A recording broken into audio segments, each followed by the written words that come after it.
Balik lagi, melayani Tuhan itu ketika hati kita disembelih, ketika orang itu menyakiti kita, dan kita tetap angkat tangan kita bilang Tuhan Yesus baik. Ketika orang mengkritik saudara suaranya fals, jangan jadi WL lagi. Tapi itu masalahnya adalah passion saudara, dan saudara memang dipercaya untuk menjadi WL, dan saudara tetap menjadi WL dengan segenap hatimu, bahkan saudara improve. Nah, mengimprove artinya melatih diri, belajar kata seorang bero, oh ya berarti saya belajar, banyak tersinggung. Udah aku selamanya tidak, langit dan bumi akan lenyap, saya tidak akan mau jadi WL lagi. Jangan mutung begitu juga, nggak bisa. Nah, yang saya maksud adalah, saudaraku, mulailah kita belajar. Mulailah kita belajar, melayani Tuhan itu bukan dengan formalitas. Melayani Tuhan itu bukan dengan basa-basi. Ya. Jangan melayani Tuhan itu dengan sebuah panggung sandiwara. Jangan melayani Tuhan itu dalam sebuah ritual dan simbol. Kemarin si Muri Walianto bingung saya tanyain masalah 3 dimensi dengan alam roh, karena nggak nyampe, orang reform itu nggak ada yang nyampe. Kalau dia mau Stephen Toll sekalipun saya ajak tentang 3 dimensi ruang dan waktu dengan alam roh, mereka nggak akan nyambung, karena mereka tidak percaya dengan Roh Kudus yang seperti itu, udah nggak percaya, mereka nggak nyampe ke sana pikirannya. Saya ngerti, makanya kemarin saya putar-putar dia di situ, dia nggak akan nyampe.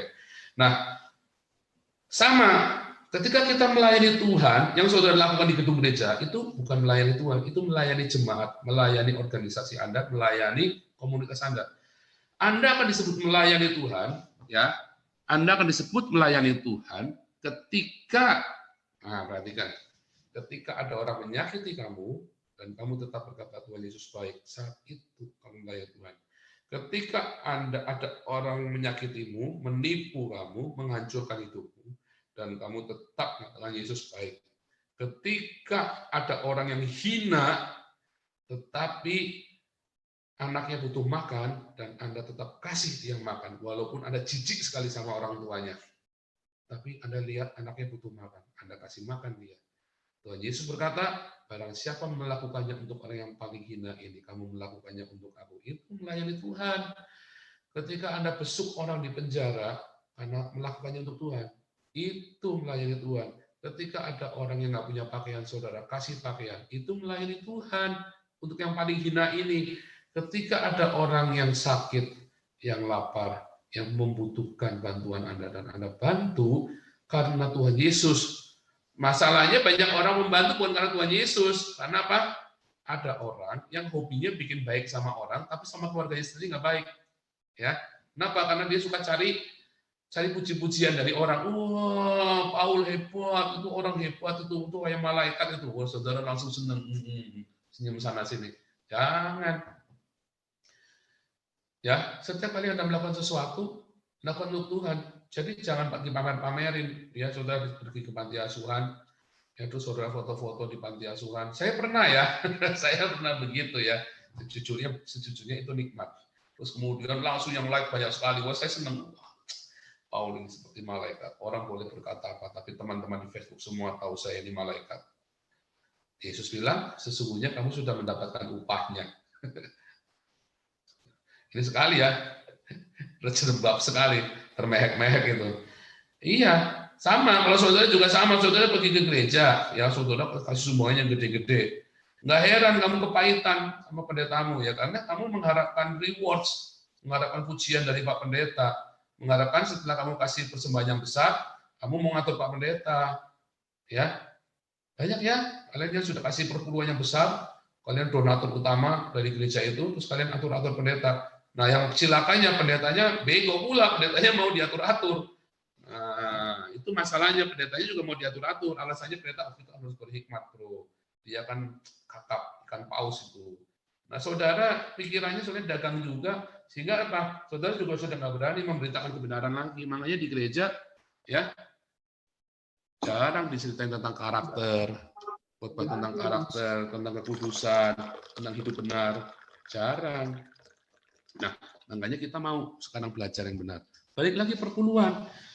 Ketika saudara melakukan itu, ya saudara melakukan 100%, itu artinya semua yang saudara miliki itu adalah milik Tuhan. Kita ini hanya pengelola. Semua itu milik Tuhan. Kapanpun Tuhan butuh, Dan itu kita harus serikan itu, Tuhan. Jangan hati kita melekat, tapi kita tahu itu punya Tuhan.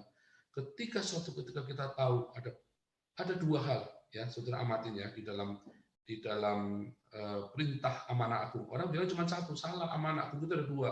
Satu, marturia, yaitu bersaksi, termasuk di dalamnya mengajar, ya. Dan yang kedua adalah diakonia. Satu, Yesus berkata, beritakanlah Injil kepada segala bangsa. Ya, ajarkanlah mereka, muridkan mereka. Itu marturia. Yang kedua adalah diakonia.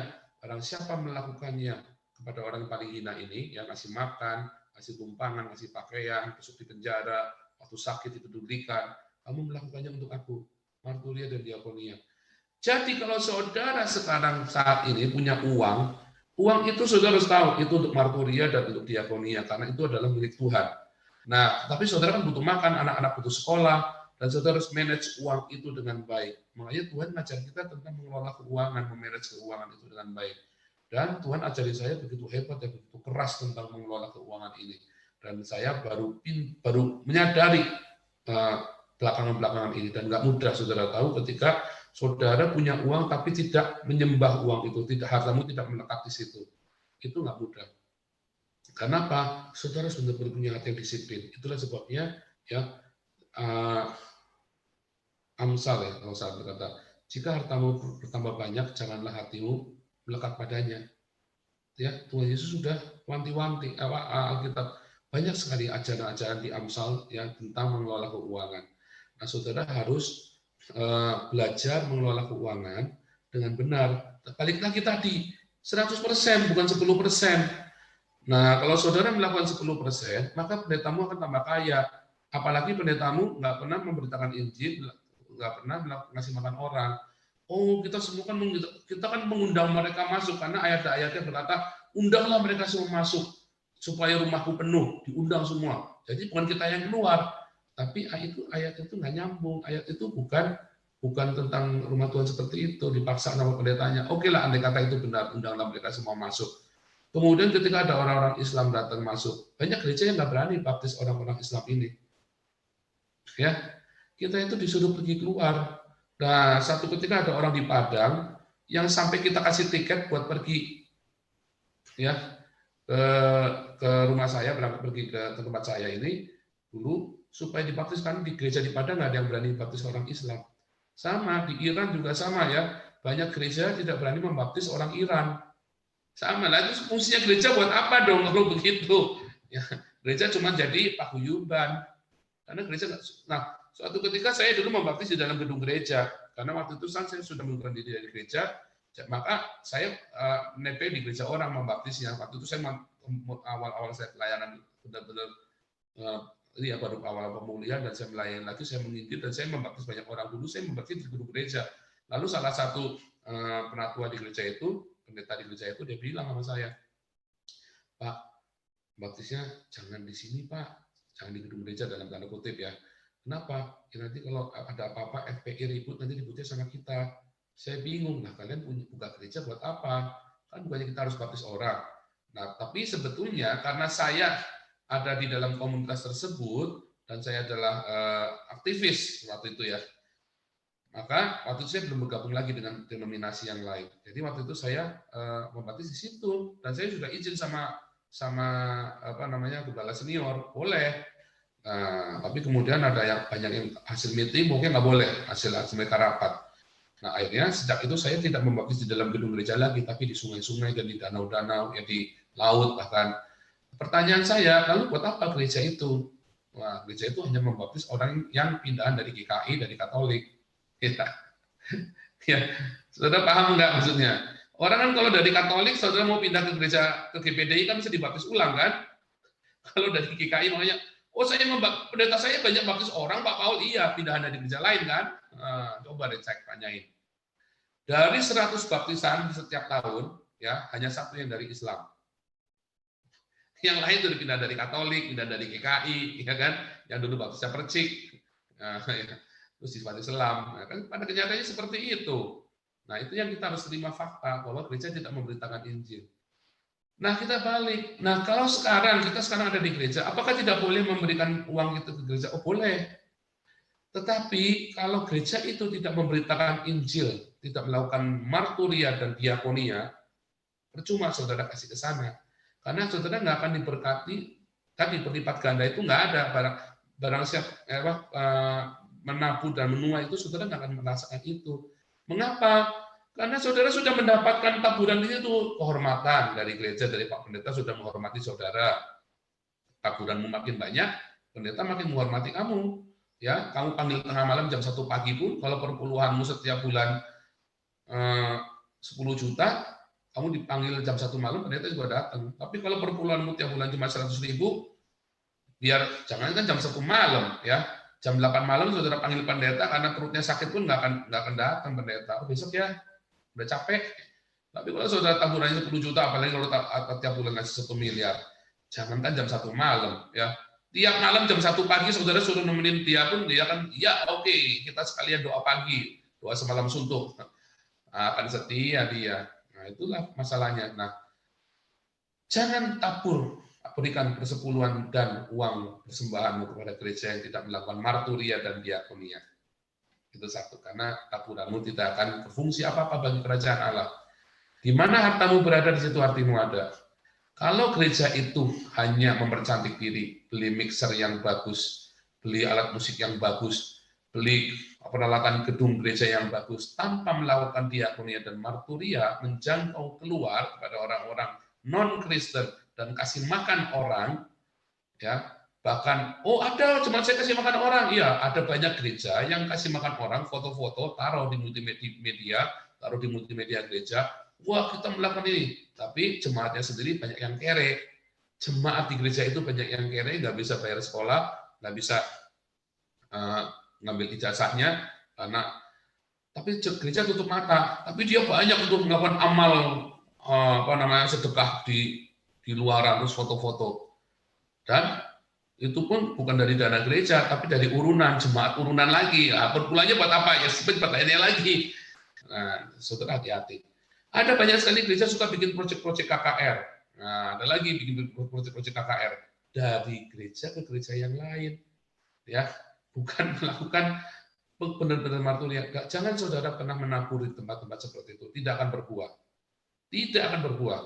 Tetapi yang kedua, kalau saudara menabur di gereja yang rajin memberitakan Injil dan rajin melakukan diakonia, jemaatnya semua tidak ada yang kekurangan, saudara cek aja dari komunitasmu ya, komunitas kan ada ibadah-ibadah rumah tangga.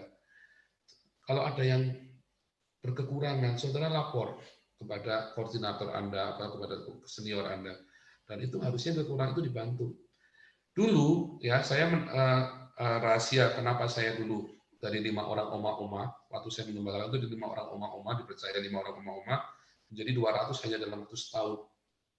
Kenapa bisa jadi 200? Setiap kali ada yang lemah di antara kita, kita urunan sama-sama. Pernah ya kita bayarin cicilan rumahnya orang, sampai sudah setahun nggak dibayar, udah nego berkali-kali, itu sudah final, terus sudah setahun bayangin nggak dibayar cicilannya. Kita urunan, ya saya ada uang berapa, sama berapa kita bayar tutup dulu orang ini. Karena orang ini kalau nggak bisa cicil rumah, dia diusir, dia nggak punya rumah lagi. Dan itu murah banget cicilan rumahnya itu, karena rumah SSSS, ya kan. Tapi itu aja dia nggak sanggup bayar, coba bayangin. Kalau nggak jadi gembel dia mau pergi kemana, kita bayarin dia.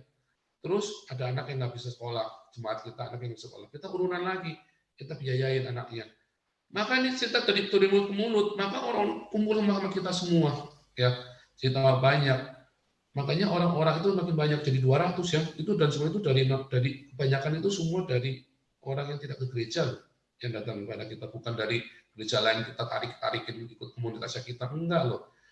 Tapi kenapa? Karena oma-oma ini rajin kita kasih tahu. Mereka yang ngajarin saya ya, Pak Paul, kita bukan hanya memberitakan Injil, tapi kita harus cukupi kebutuhan mereka yang kekurangan. Kan mereka juga tidak beruntung seperti kita. Oke Oma, silakan. Nah, namanya oma-oma, anaknya kaya-kaya.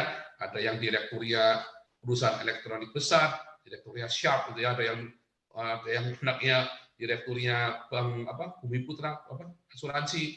Yang penting anaknya kaya-kaya. Kalau bilang urunan, oke, haleluya urunan. Mereka cuma tinggal nodong anak ya kan. Nah, saya urunannya juga karena saya pengerja gereja ya urunannya cuma sekedarnya. Tetapi kita semua urunan intinya, dan kita Kita menolong orang-orang diakonia. Saya menginjil di desa-desa di belakang perumahan saya nginjil, tetapi oma-oma ini juga mengerahkan diakonia. Itu harus ada marturia dan diakonia. Makanya kita bertumbuh cepat sekali setahun ya. Kita dalam setahun itu benar-benar kita menginjil, oma-oma ini juga menginjil cepat. Nah, saudara latih jemaat saudara, komunitas sel Anda untuk memberitakan Injil, dan okelah, jangan harapkan gedung yang gereja yang besar. Komunitas Anda sendiri, Anda harus bisa supply itu, supaya kita jangan bergantung dengan organisasi. Itu penting ya, itu yang paling penting. Bahwa Anda harus melakukan marturia dan diakonia, dan komunitas kelompok Anda yang paling kecil sendiri, dimulailah dari situ. Jangan mengharap, gereja Anda jemaatnya sudah 20.000, terus Anda satu orang kutu kupret, mau teriak sama gembala senior saudara yang maha besar itu. Nggak bakal didengar. Kitalah yang kutu kupret ini, kita yang mulai. Jangan-jangan nanti kutu kupret ini dipakai oleh Tuhan. Ya, banyak sekali Tuhan pakai itu orang-orang yang bukan siapa-siapa ya. Lihat, sepanjang dari Kejadian sampai Wahyu, yang dipakai Tuhan itu bukan orang-orang hebat loh. Bukan pendeta-pendeta besar, bukan nabi-nabi besar, tapi orang-orang sederhana yang selalu dipakai Tuhan. Ya, semua orang-orang sederhana dan semua dari orang awam. Saudara amati deh, mau Daud lah. Amos itu bukan nabi, bukan imam ya. Amos itu gembala domba, peternak domba yang dipakai, ya, yang dipakai Tuhan untuk menjadi nabi, untuk menghajar nabi-nabi yang lain di gereja. Jadi saudara jangan pikir saudara saya ini cuma kutu kupret di dalam gedung gereja. Jangan. Saudara buat sesuatu yang greget di dalam komunitas sel Anda. Mulai dari komunitas kecil itu melakukan diakonia dan marturia. Nanti komunitas itu kan jadi besar. Ya,